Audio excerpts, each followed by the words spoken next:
Agora você ouve uma palavra de vida com o pastor Érico Rodolfo Bussinger.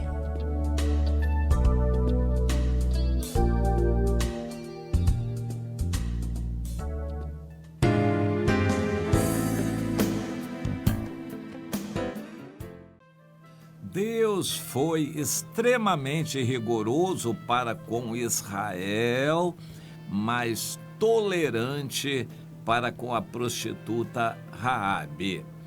Eu quero me basear em Josué no capítulo 6. Após a tomada de Jericó, houve uma orientação aprovada por Deus de que eles preservassem a prostituta Raabe.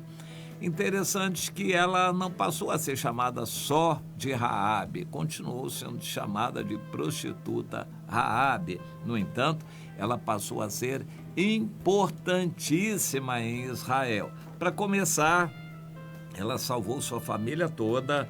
A Bíblia não diz quantas pessoas foram, mas dá a entender que foi um número muito grande de pessoas. Todos os familiares dela aceitaram a liderança dela, ouviram a palavra dela e receberam o convite dela e se abrigaram na sua casa. Por algum milagre de Deus, a casa que estava sobre a muralha da cidade não caiu em cima daquelas pessoas. As muralhas da cidade de Jericó caíram todas. Não sabemos o que aconteceu com a casa da Raabe prostituta, mas o fato é que da família dela não morreu ninguém, nem pelas pedras das muralhas que caíram e nem depois pelos israelitas que mataram os habitantes de Jericó. A Raabe foi salva milagrosamente e todos os que estavam com ela foram salvos com ela também. Isso é muito interessante e importante. Lá em Atos 16, 30 e 31, quando aquele carcereiro, trêmulo com o temor a Deus, se prostrou diante de Paulo e Silas e clamou: Senhores, que farei para que seja salvo? A resposta foi: crê no Senhor Jesus Cristo, ou seja, crê em Jesus como Senhor da sua vida e serás salvo tu e a tua casa. Aquele carcereiro teve o grande privilégio de salvar sua família. Aliás, essa mensagem, de certa forma, antes já tinha valido também para Lídia, vendedora de púrpura, que foi a primeira a se converter em Filipos. Toda a sua casa também foi salva junto com ela. Aqui no Antigo Testamento, nós temos um precedente disto. A Raabe, que acolheu os espias, ouviu sobre Deus e teve temor àquele Deus, quis ser daquele Deus, recebeu os espias, pediu a eles um pacto, eles fizeram, foi assinado pelo Josué e pelos líderes e foi assinado pelo Senhor. O Senhor endossou aquele pacto e orientou os israelitas a que preservassem a vida da Raabe e de todos os que estavam com ela. Os demais da cidade, todos morreram, e a ordem foi muito clara: que morram todos, tudo que tem fôlego de vida seja destruído totalmente a fio de espada. Versículo 21. Tanto homens como mulheres, tanto meninos como velhos, bois, ovelhas e jumentos, até os animais teriam que morrer, mas a Raabe foi preservada. Interessante o critério de Deus. Tudo na cidade de Jericó estava contaminado com o pecado de Jericó. Deus é assim, o ambiente contamina, mas se a pessoa não quiser se purificar, a ordem é: saia dela, povo meu, saia da Babilônia. Se você ficar na Babilônia, você vai ser condenado. E junto com a Babilônia, você vai ser responsabilizado pelos erros da Babilônia. Você vai ser participante desses erros. você vai sofrer as consequências, porque você está ali naquela Babilônia, participando daquela Babilônia.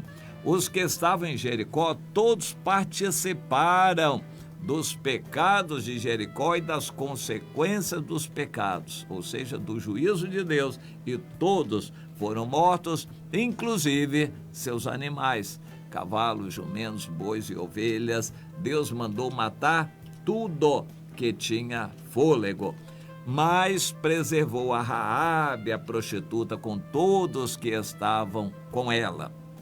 Interessante.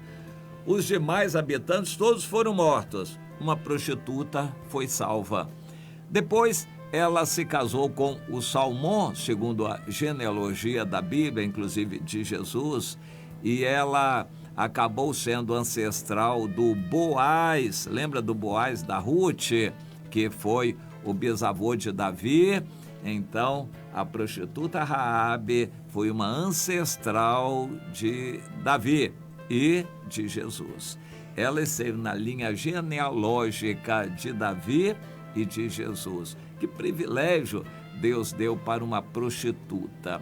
O Evangelho precisa considerar isto. Nós pregamos o Evangelho para todos, porque Deus ama a todos. O Senhor amou o mundo todo, todas as pessoas, de uma tal maneira que enviou o seu Filho para morrer por todos. Todos podem ser salvos. Os que estão mais propensos de serem salvos são os mais pecadores, porque os bonzinhos, em princípio, não vão querer. Quando a pessoa se considera religioso, bonzinho, a vida direita, ele praticamente não precisa de Jesus. Ele já tem uma vida direita sem Jesus. Jesus não será tão importante para ele. Ele não vai se dedicar ao Senhor Jesus. Não vai dar fruto. Vai ser uma pessoa que será um peso no reino de Deus. Mas uma prostituta vai abominar o seu passado. Ela vai querer se casar direito.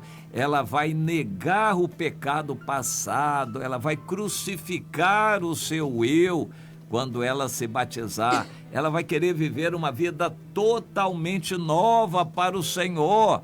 Isso é graça. Isto é graça. Como eu amo a graça. A graça de Deus é somente para os pecadores. Ela não é para os bonzinhos. A graça é somente para quem precisa, os pecadores. Você se sente assim um pecador pelo pouco que você tem feito, pela sua covardia de ficar em casa, pela sua acomodação, pela sua conivência com o erro na igreja. Você se sente um pecador pela conivência com o mundo, por gostar do mundo, por aceitar ficar na frente da televisão tanto tempo. Você acaba se conformando, gostando do mundo. Você se sente, minha irmã, uma pecadora por causa disto? Você se sente, meu irmão, um pecador por causa disto? Pois é, a Raabe, prostituta, se sentiu uma pecadora e a graça foi para ela. Naquele processo houve um fio de sangue, um fio escarlata de sangue que foi identificado pelos israelitas. O sangue de Jesus tipificado ali na casa daquela mulher que até então era uma prostituta, mas que a partir dali passou a ser ancestral de Davi e de Jesus. Uma mulher que amou a Deus, ela reconheceu o amor de Deus por ela. Você reconhece o seu pecado, quer uma vida nova, se empenha para que outras pessoas sejam salvas. A Raabe não quis aquela mensagem só para ela, ela quis salvar a sua família toda. Você tem feito esse esforço para que a sua família toda seja salva. Você se empenha, ora, chora, fala de Jesus, testemunha do Senhor perante os seus familiares para que todos sejam salvos. Comece a entender por que aquela mulher foi tão importante e vamos entender também um pouquinho da natureza de Deus. O Senhor é extremamente rigoroso para com Israel. Ele deu ordens explícitas e todo israelita tinha que cumprir as ordens explícitas do Senhor. Ele foi extremamente rigoroso para com os israelitas. Aquele que desobedeceu, o Acã, morreu ele com a sua família toda. Ele foi apedrejado e toda a sua família morreu com ele. Ele trouxe maldição para a família inteira. Deus é extremamente rigoroso para com o seu povo, com os crentes. Aquele que tem um chamado de Deus vai sofrer duplamente no inferno. O Senhor é extremamente rigoroso para com os seus, mas Ele é extremamente gracioso para com os pecadores. Entenda isto, a mão de Deus está estendida para os de fora que ainda não conhecem o Senhor. Isso é graça para que eles venham a conhecer o Senhor. Mas para você, para mim, para todos que conhecem o Senhor, não há outro caminho senão a obediência rigorosa, porque Deus vai ser rigoroso. A hora de começar o juízo já chegou agora, pela casa de Deus, a era da graça. Depois vem para os outros, a grande tribulação, depois vem para os outros.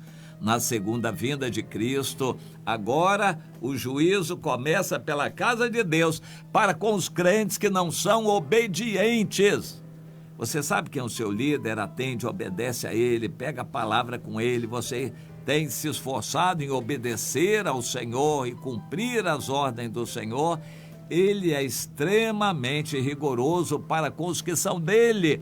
A quem muito foi dado, muito será exigido. Pense nisto, saiba que grande é a sua responsabilidade.